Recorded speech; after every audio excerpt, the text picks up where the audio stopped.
Hey guys, Dakota here. So, in a recent video from Tiger on Web Dog Radio, which can be seen here, or maybe over here.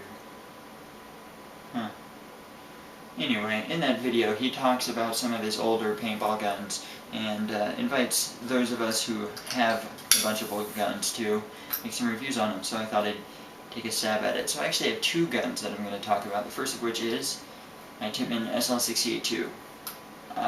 And for those of you who are unaware, this is actually a very old gun. It was originally released in 1990 or 91, depending on who you ask. And they were continued to be made until about 2001, 2002, somewhere in that range. I'm not exactly sure. And then they decided to remake it a few years ago once Tippmann realized that pump was starting to pick up. Unfortunately, the new SL68 II is pretty much the same as the old SL68 II. The only real difference is that the feed neck is a different size. The original SL68 IIs had a 7/8 inch feed neck, so it wouldn't hold your modern hoppers. You have to have a feed neck adapter on it. But the new ones have a 1-inch feed neck, which is nice. But that's pretty much the only change that they made, which sucks because the old ones weren't very good. So, SL68 II is pretty much your basic Nelson valve, with a few interesting differences. First off, it has a gas-through grip, so obviously the air goes in through here, goes out through the grip and into the valve in the back, which is kind of cool. You don't have all these hoses going everywhere. Another thing, I don't know if you'll really be able to see it, but the grip is really interesting. It has a very curved profile to it, so it kind of fattens up right up in here, and then it narrows down quite a bit up near the grip. So it's kind of like a dye ultralight frame. So it's very comfortable. It's very comfortable. Basically, it follows Tippmann's usual design philosophy of building a very rugged, reliable gun. Of course, that also means that it follows Tippmann's design philosophy of effing up a perfectly good design. They made a lot of changes to the Nelson system, and none of them are really good. So the biggest difference that's a huge problem to me is how you adjust velocity. Basically the same on pretty much every Tippmann gun. You adjust the velocity through a screw right here, which basically adjusts how much air actually goes to hit the ball. Which basically means that they have to overspring the gun to make it so that it has so that you have any range for that to adjust velocity. It also means that it's very, very inefficient, which, I mean, technically on a open class pump doesn't really matter, but it's still one of those things where it's like, you could have made it better. Yeah, overall it's just not that good of a gun. The pump stroke on it is very rough. It's also very heavy. And I even went back and polished the internals on this gun, and it's still just not a very good stroke. The other thing, the trigger is pretty uncomfortable. It's very square. If they had rounded it off, it would be a lot nicer. It's also really thin. It feels a lot like a trigger plate from a slide triggered autococker without a shoe. It's a little wider, but it's just not a very good trigger. The barrel is also pretty crappy. Not the barrel itself, but just how the barrel is attached to the gun. It's not threaded.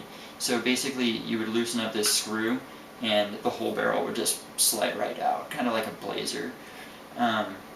Which basically means that it's impossible to find any sort of replacement for. I think there are only 2 options for barrels ever made for this gun. You have a J&J ceramic barrel, which are, or let's be honest, not that good of barrels. Or you can get a Palmer's barrel, which is basically a $100 barrel once you put porting on it. So, not a lot of options there. So, I'm sure you're wondering, since I clearly don't like this gun so much, why I actually have one. And that's basically because I got it for so cheap. I got a really, really good deal on mine. And then I actually traded it for this one, which is obviously centerfeed. So I slapped on the Phantom feedblock. They don't normally come like this, they normally come with right feed. I also have a few other modifications to it. I have a different pump handle and stuff like that. So, yeah, I mean, It's not a terrible gun, but it would be far from my first choice. So basically, yeah, and I would not recommend this gun unless you could pick it up for like $50 or less. And even then, you got to do some modifications to get it to be really usable, because like the pump stroke, not very good. Feed neck obviously doesn't fit anything. Just not a very, very high performance gun. So that's gun number one. The next gun is even older and even more interesting. Anybody know what this is? This is a Brass Eagle Cobra Jr. It's a very, very interesting gun. At first glance, it looks like a Nelson, and that is a single tube air in the back, but it's actually kind of a Sheridan. It's kind of weird. It's very similar to a Tippmann in that the bolt is here, the valve is here, and the hammer is here. A lot of people call it a Nelson Sheridan hybrid in that it uses a power tube, but it's basically just an inline Sheridan. So yeah, it's a really interesting gun. Like I said, it's the Cobra Jr. There are actually 3 different kinds of Cobras. There's the Cobra, the King Cobra, and then obviously the Cobra Jr. They're pretty much all the same gun. The main difference is just they have different barrel lengths, and actually the Cobra Jr. has a dropout changer for 12 grams, and the other ones have a back bottle. So this one's kind of interesting. The Junior version is actually appears to be the most rare from as far as I can tell. So it's kind of fun. It's a really interesting gun. I mean, the air system alone is very, very unique. Like I said, the dropout changer is here on the back, but like I said before, the valve is in the middle, so obviously you need the air to get through there. So what they actually do, they have the air going through the sight rail. So air goes in through the dropout changer, goes up, and then up through the top and down into the valve from the top. Really interesting system there. The valve itself is really interesting too, and I would take it apart and show you, but that would take forever, so I'm just going to pop up a picture. Bing!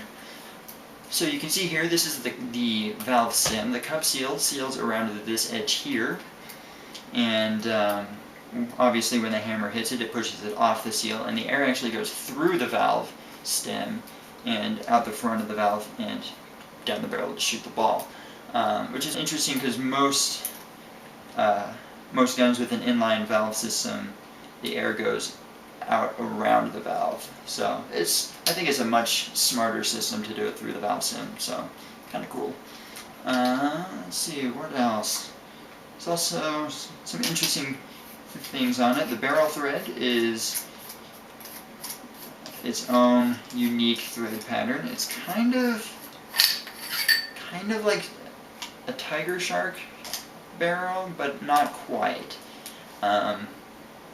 And it's really interesting because it's very similar to a spyder threaded barrel, but it's a bigger diameter, but it's not as big as an autococker thread, so kind of interesting there. Obviously it's a non-ported, I think it's like an 11-inch barrel. Quite interesting. Another thing, it uses the standard Crossman grip frame, which you can find on quite a few other guns. It's actually very comfortable. Very comfortable frame. The grips on it are really cool. They got these nice little thumb grooves. Really cool grip. It's interesting because it looks like it's wood, but it's actually plastic.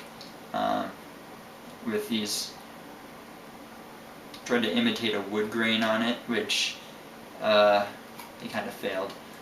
But very comfortable. The trigger is quite funny because there's the safety is right here, but even with the safety off, you can still shoot the gun. So it's like, it's not right. Yeah, so it's as was common for guns back in the day when this was made. It has basically a stamped trigger plate, so it's very thin. Really could use a trigger shoe, but yeah, it is what it is. The feed neck is also quite interesting. It's a 3/4 inch feed neck instead of a 7/8, which means that you can actually use PVC is basically the best option. Another interesting thing is that it's actually threaded. This one's like Loctited in or something, but yeah, you could just take it right off. So for anyone who's a competent machinist, you could basically rebuild one, which would be kind of cool. Have like a offset or a stock class feed or something. Be kind of cool. Do whatever you want with that. So this gun, the pump stroke on this gun is actually really nice. This gun came out in 1989, and basically this is better than a lot of pump strokes on guns that are out today. It's pretty comparable to like basically like a mid-level sniper that's been pretty decently tuned but not perfected. It's not CCM smooth, but from a gun from '89, it's impressive. Yeah, I mean, overall, this is a really fun gun. Really wish I could go and actually shoot it. Unfortunately, these guns, along with Brass Eagle Nightmares, which use the same valve system, they're prone to leaks. The valve just, pretty much every valve on one of these guns, they leak. Which is unfortunate because, like I said, they're such interesting guns. But the valve always leaks, and it's usually the cup seal, so it's an impossible part to find because it's so old. So, yeah, like I said, I mean, it's a fun gun, like I said, pretty much a collector's item at this point, and this one's actually for sale if you're interested. I'll have a link posted in the description down below. So, yeah, interesting gun. So, hope you enjoyed the video, and maybe I'll see you again soon.